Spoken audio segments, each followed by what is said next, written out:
알면 감사하고 고마운 것들이 굉장히 많이 있습니다.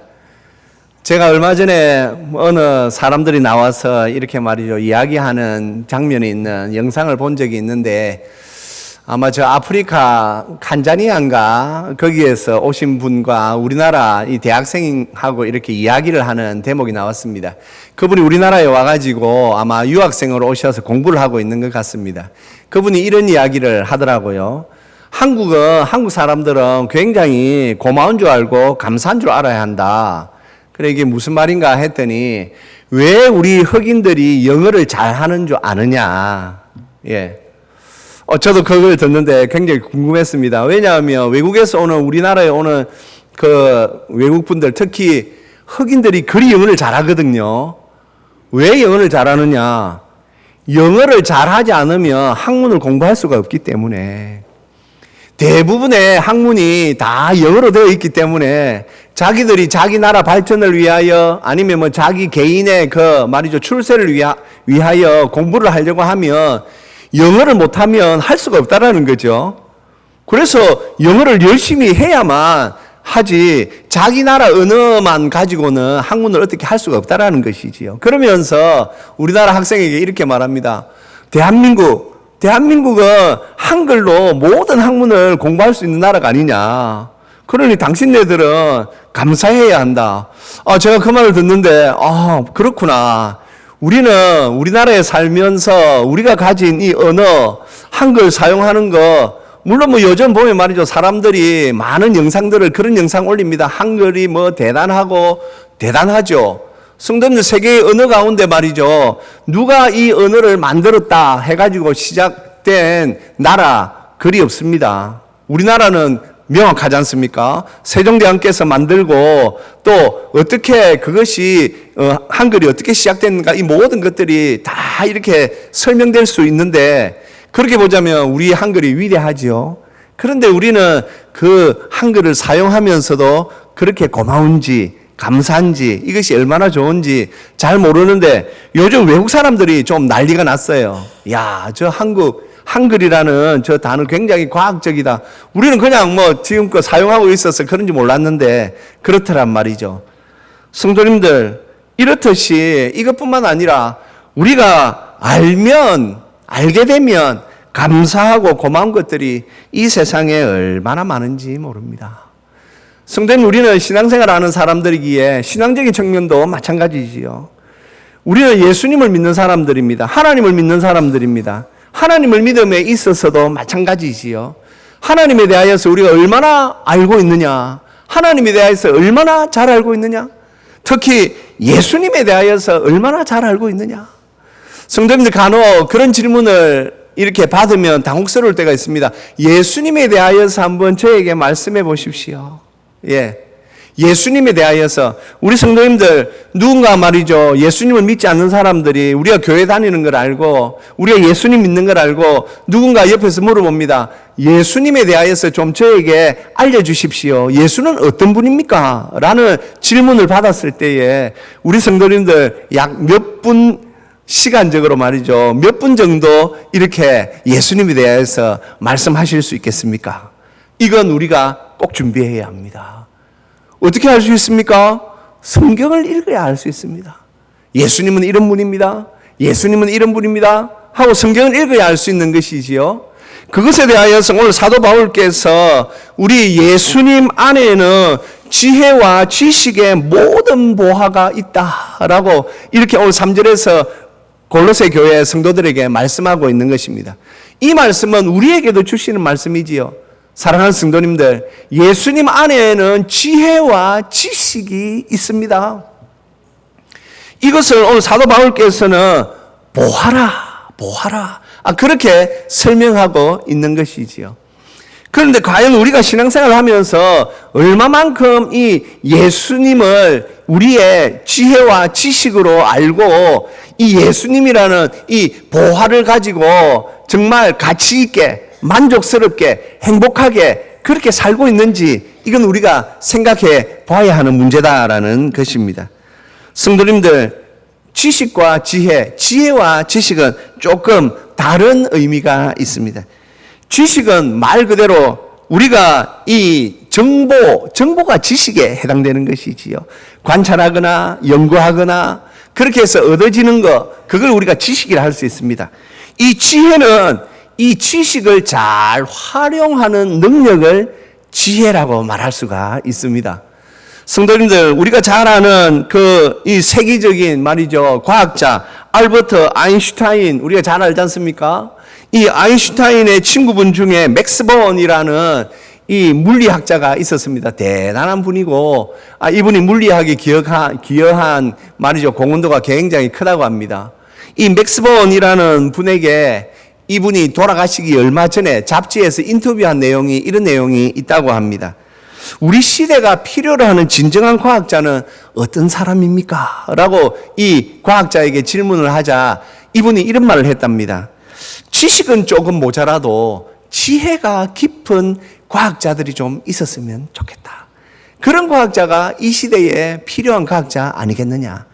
지식은 조금 부족해도 그 지식을 모든 사람이 정말 자유를 누리고 모든 사람이 편리하고 모든 사람이 사용하기에 참 이렇게 잘 접목시킬 수 있는 그 지혜 있는 과학자가 이 시대가 필요로 하는 과학자가 아닌가 나는 그렇게 생각한다 라고 말했다고 합니다. 성도님들, 저는 신앙도 마찬가지라고 생각합니다. 이 지식의 문제, 성도님들, 이 지식의 문제는 우리가 가볍게 생각할 수 있는 것은 아닙니다. 하지만 오늘 사도 바울께서 분명히 그 예수님 안에는 지혜와 지식이 있다라고 분명히 말하고 있습니다. 지혜만 있다고 말하지 않습니다. 지식만 있다고 말하지 않습니다. 이 문제는 이 말씀을 맨 처음 받아든 고로새 교회 성도들에게 사도 바울께서 정말 바르게 가르친 것이지요. 예를 들어서 예수님께서 이 땅에 오셨을 때에 이스라엘 백성들이 있었습니다.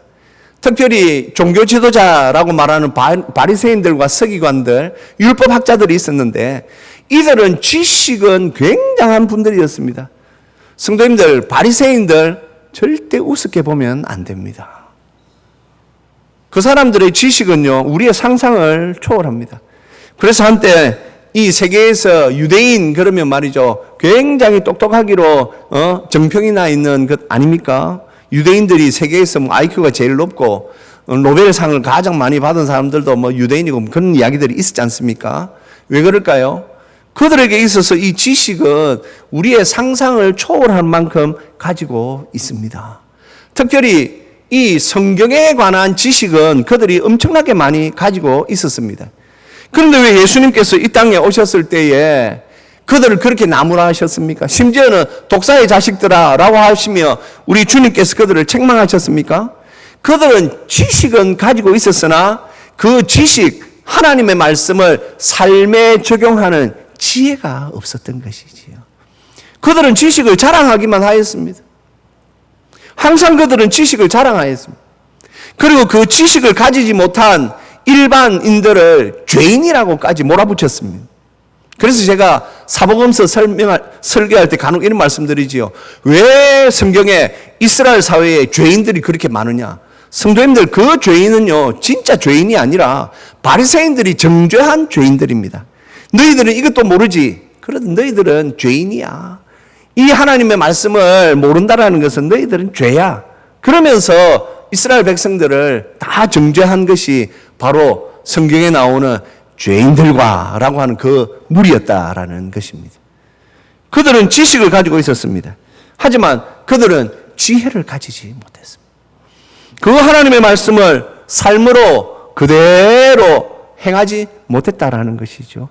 성도님, 이 문제는 오고 오는 모든 교회에 있어서 문제가 되었습니다.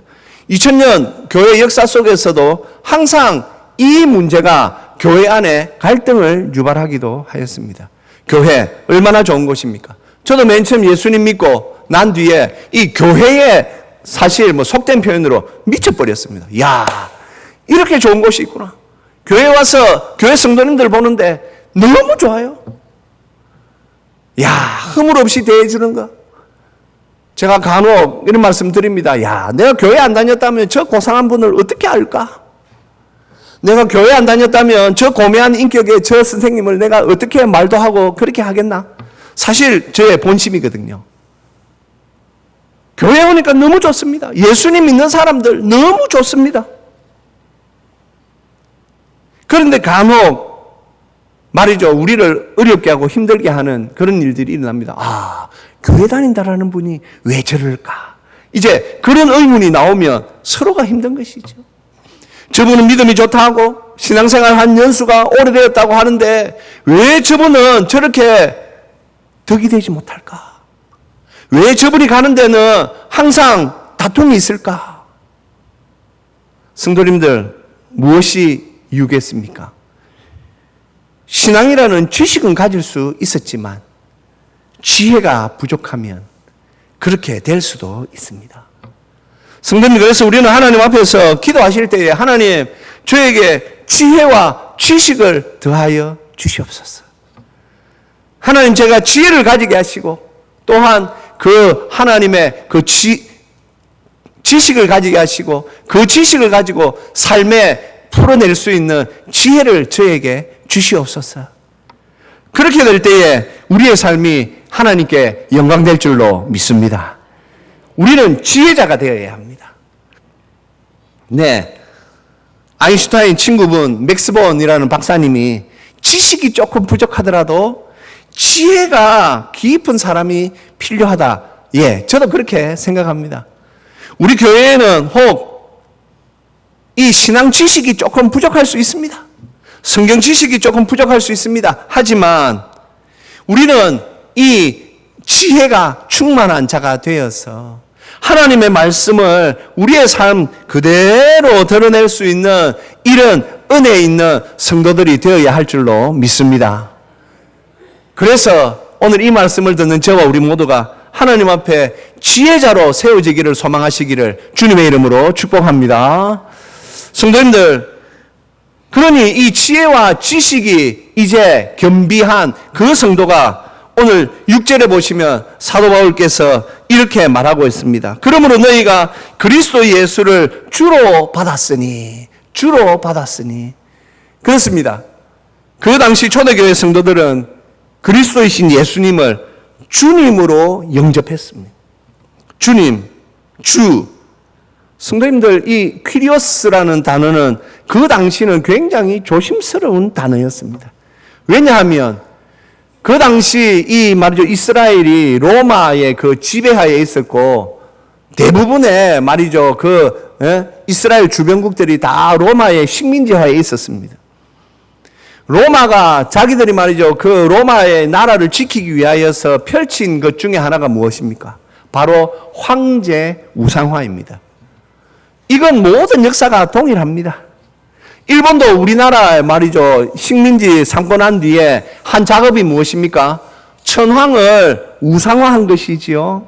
예, 천황을 우상화한 것이지요. 로마도 그랬습니다. 그래서 로마 황제를 뭐라고 불렀느냐? 퀴리오스라고 불렀습니다. 주라고 불렀습니다. 주님. 그런데 오늘 사도 바울께서 골로새 교회 성도들에게 뭐라고 말합니까? 너희들이 그리스도 예수를 주로 받았다. 성도님, 이것은 굉장히 위험한 발언입니다. 그 당시로 보자면 로마의 도전장을 이렇게 내미는, 우리는 우리에게 있어서 퀴리오스는 오직 그리스도이신 예수님 한 분밖에다 라고 말하는 것, 결국 말이죠, 이것으로 인하여서 로마 황제, 미친 황제라고 하는 네로가 본격적으로 이 그리스도인들을 핍박하게 되지 않습니까? 저 무리는 감히 황제를 퀴리오스라 하지 아니하고 저들이 믿는 그 예수라는 자를 퀴리오스라고 한단다. 그래서 로마의 말이죠, 자기가 뭐 시상이 떠오르지 않는다고 로마시를 불을 질러 놓고는 나중에 정신 차려 보니까 너무 자기가 끔찍한 일을 벌여놓으니까 그걸 그리스도인들에게 그냥 뒤집어 씌웠죠. 사랑하는 성도님들, 이 지혜와 지식이 온전해야만 그리스도이신 예수님을 퀴리오스로 고백할 수가 있습니다. 그러면 이 예수님을 주로 받은 성도들은 어떠한 삶을 삽니까? 6절 말씀 한번 올려봐 주십시오. 우리 같이 한번 읽겠습니다. 그러므로 너희가 그리스도 예수를 주로 받았으니 그 안에서 행하되. 그렇습니다. 성도님들 말씀은 정확합니다. 그리스도를 주로 고백한 성도들은 그 안에서 행합니다. 그래서 우리가 잘 아는 로마서 2장에서 사도 바울께서 이렇게 우리에게 권면하였습니다. 하나님 앞에서는 율법을 듣는 자가 의인이 아니요 오직 율법을 행하는 자라야 의롭다 하심을 얻으리니. 예, 우리 예수님께서 전해주신 말씀을 사도들이 그대로 이렇게 가르치고 있는 것이죠. 예수님께서도 행함에 관하여서 얼마나 많이 강조하셨습니까? 그래서 이렇게 사도는 그리스도를 주로 고백한 그 성도는 주님 안에서 행하게 된다. 행함에 관한 말씀을 주십니다. 성도님, 행함이 왜 중요합니까? 행함은 따뜻함이 있기 때문입니다. 2000년 전 이스라엘 사회의 바리새인들, 그들은 따뜻하지 않았습니다. 그들은 차갑기만 하였습니다. 간혹 우리가 신앙생활 함에 있어서 성도는 예수님을 잘 믿는다, 하나님을 잘 믿는다고 하는데 차가운 분들이 있습니다.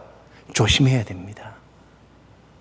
하나님께서 우리에게 주신 이 신앙은 따뜻합니다. 왜요? 행함이 있기 때문입니다. 어느 목사님의 글에 이런 이야기가 있었습니다. 미국에 자선 사업을 하는 예수님 잘 믿는 어느 부인이 있었다고 합니다. 그 부인은 그 지역에서 굉장히 유명 인사였답니다. 우리나라도 지금 그렇지만 미국 사회에서도 고아원에서 사는 이 고아들의 이 삶은 고달프지요. 아이가 고달팠던지 13살짜리 남자아이가 고아원을 뛰쳐나왔습니다. 나 혼자 한번 독립해서 살아보리라 나왔습니다. 만만치 않습니다. 13살 그 나이로 무엇을 하겠습니다. 거기는 또 추운 겨울이었습니다. 자기가 무슨 일을 하려고 해도 일도 안 되고, 이러다가 얼어 죽겠다라는 생각을 드는데 지나가는 경찰이 있어 도움을 요청했습니다. 저 좀 도와주십시오. 그러자 경찰이 이 아이 보고 그렇게 말했답니다. 너 저기 왼쪽 골목 안에 들어가면 세 번째 집이 하나 있어. 거기에 요한복음 3장 16절이라는 아주머니가 있거든. 거기 가가지고 그 집에 앞에 딱 서서 문을 똑똑 두드려. 안에서 누구십니까? 라고 하면 다른 말 할 거 없고 이 말만 해라. 요한복음 3장 16절 이 말만 해라. 그랬답니다. 이게 무슨 말인가? 아이가 교회는 다니지 않고 그래서 그 경찰 아저씨가 말해주는 요한복음 3장 16절만 외워가지고 그 집을 갔더니 왼쪽 골목 안에 들어가는 세 번째 집이 있어서 똑똑했답니다. 안에서 누구십니까? 그래서 아이가 경찰 아저씨가 말해준 대로 요한복음 3장 16절 이랬답니다. 그랬더니 문을 싹 열어주더랍니다. 그래서 이 아이가, 어린 아이가 생각해, 요한복음 3장 16절은 문을 여는 암호인가 보다. 그리고 아이가 싹 들어왔답니다. 그러자 또 아이가 들어오고 난 뒤에 이거 추운데 고생 많았구나. 너 저기 좀 불 앞에 좀 따뜻하게 좀 불 좀 쬐고 있어. 그랬답니다. 그래서 이 아이가 또 요한복음 3장 16절은 추운 사람을 따뜻하게 하는 거하고 뭔가 관계가 있나 보다. 그러고 있는데 말이죠. 조금 있다가 얘야 저기 식탁에 앉아서 저 차려놓은 좀 밥을 좀 먹으렴. 아이가 또 식탁에 앉아서 말이죠. 밥을 먹으면서 또 생각했답니다. 요한복음 3장 16절은 나 같은 배고픈 사람에게 배부르게 하는 것과 관계가 있나 보다. 그리고 또 그 부인이 아무 설명 없이 밥 다 먹고 나니까 얘야 너 저 2층에 가면 욕실이 있는데 거기 따뜻한 물이 있어. 거기서 좀 깨끗이 씻어. 아이가 또 2층에 가보니까 말이죠. 좋은 욕실 안에 물이 따뜻한 물이 욕조에 받쳐 있습니다. 아이가 몸을 씻으면서 요한복음 3장 16절은 나같이 지저분한 사람을 깨끗하게 하는 것과 관계가 있나 보다.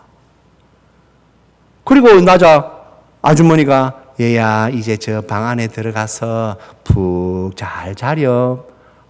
가보니까 너무나도 푹신한 침대가 깨끗한 침대가 아이를 기다리고 있더랍니다. 그래서 아이가 거기에서 자면서 요한복음 3장 16절은 나같이 피곤한 사람에게 안식을 주는 것과 관계가 있나 보다. 그리고 아이가 잤답니다. 그 다음날 아침에 부인이 이제 아침을 차려놓고 아이를 부릅니다. 그리고는 아이에게 이렇게 물었답니다. 얘야, 너 요한복음 3장 16절이 뭔지 아니? 그렇게 물었답니다. 그러니까 아이가 교회도 안 다니는데 자기가 어젯밤에 있었던 일을 쫙 이렇게 돌이키면서 이렇게 말을 했답니다. 예, 제 생각에는요, 요한복음 3장 16절은요, 닫힌 문을 열어주고요. 그리고 또 추운 사람에게 따뜻하게 해주고요.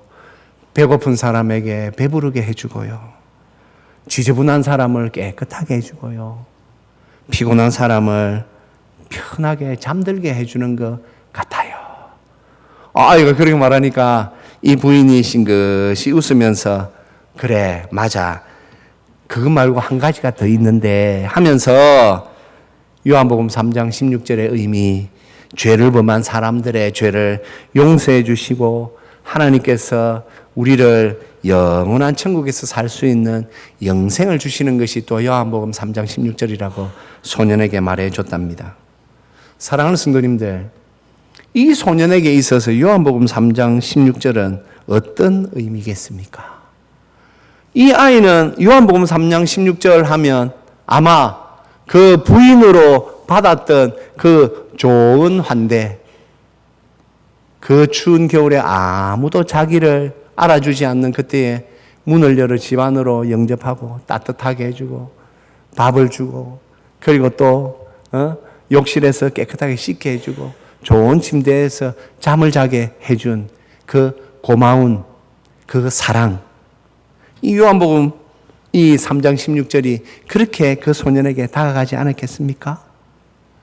성도님, 우리가 그 안에서 행하면은 따뜻함이 있습니다.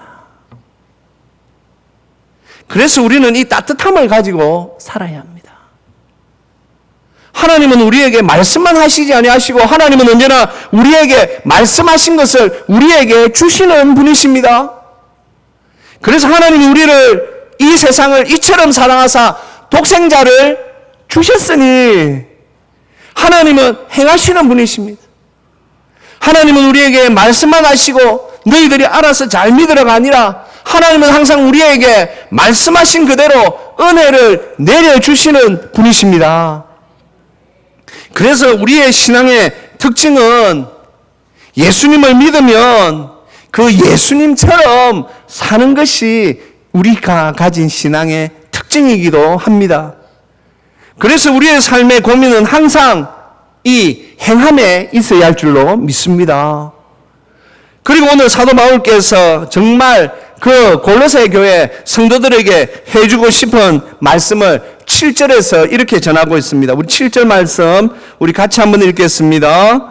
그 안에 뿌리를 박으며 세움을 받아 교훈을 받은 대로 믿음에 굳게 서서 감사함을 넘치게 하라.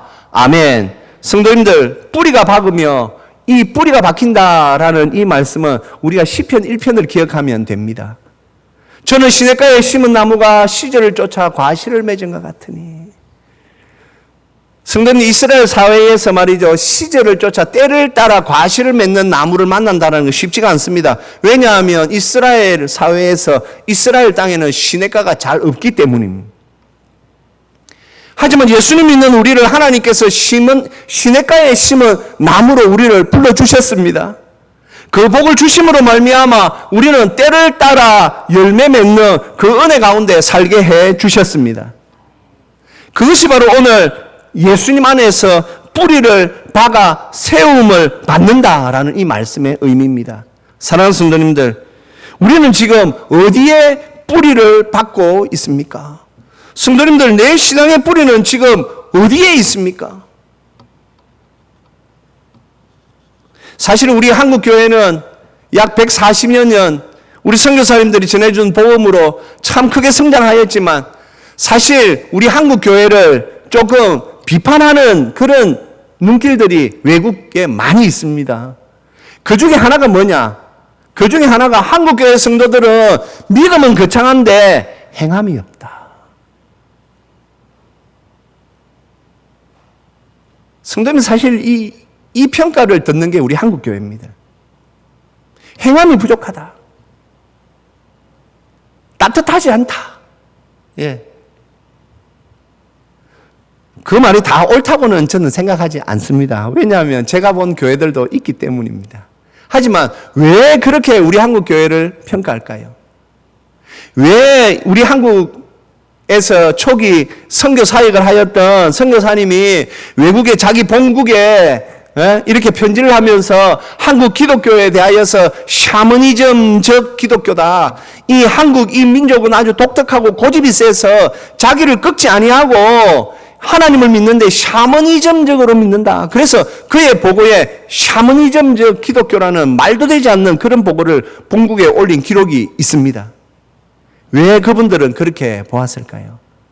성도님들, 우리는 하나님의 은혜 가운데 예수님 안에 뿌리를 박아야 됩니다. 그리고 세움을 받아야 됩니다. 뿌리를 내리고 세워져야 합니다. 그리고 거기에 이제 가장 큰 면류관이 무엇입니까? 바로 감사함을 넘치게 하는 것입니다.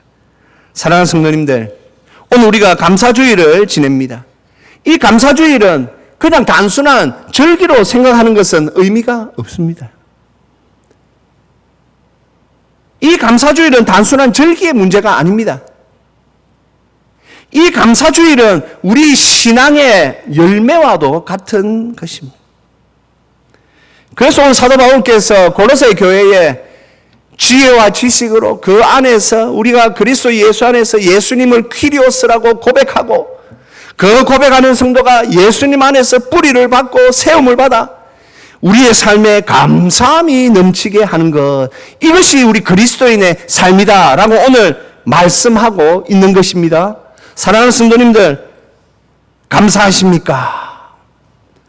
성도님들, 성령 충만한 그 성도의 특징, 감사함입니다. 오고 오는 교회, 모든 교회들, 2000년 교회 역사 속에 모든 목사님들이 이렇게 설교하셨고 모든 교회 성도들이 이 말씀을 따라 살았습니다. 내가 과연 성령 충만한 삶을 살고 있는가? 그리스도께서 내 삶의 퀴리오스가 되어 계시는가? 그것을 보는 가장 좋은 평가, 나는 감사하는 삶을 살고 있는가? 성도님들이 감사는 그래서 우리의 삶에 붙어 있어야 합니다. 간혹 그런 말씀 많이 들어보셨죠? 미국 사람들은 입만 열면 땡큐, 감사합니다, 감사합니다. 그것이 사실은 그 민족이, 그 나라가 받은 복 중에 하나거든요. 그들의 그 믿음의 선조들이 그 나라를 세울 때에 그 후손들에게 잘 가르친 것이 감사였단 말입니다. 그래서 미국 사람들은 조금만 뭐 하면 땡큐, 감사합니다, 감사합니다. 사랑하는 성도님들, 이제 우리의 삶에 이 감사가 어떻게 되어야 됩니까? 넘치게 하라. 이것은 단순히 우리가 감사주의를 지낸다고 들어야 하는 말씀이 아닙니다. 이 감사는 어디에서 나옵니까? 하나님의 인자하심을 바라보는 자, 하나님께서 나의 삶을 주관하고 계시며 하나님께서 나의 삶을 붙잡고 계시며 하나님께서 나의 삶을 섭리하고 계신다라는 것을 믿는 성도는 감사합니다. 어렵고 힘들 때 감사합니다. 외롭고 고난이 겹칠 때에 감사합니다. 그것이 오늘 우리가 감사주의를 통하여 조금 더 표출되는 것 뿐입니다. 그래서 우리의 삶은, 우리의 삶에 우리 주 예수님이 우리의 퀴리오스라 하시면 우리는 감사함이 넘치는 삶으로 화답해야 하는 것입니다. 사랑하는 성도님들, 우리 하나님 앞에 감사함으로 화답하십시오.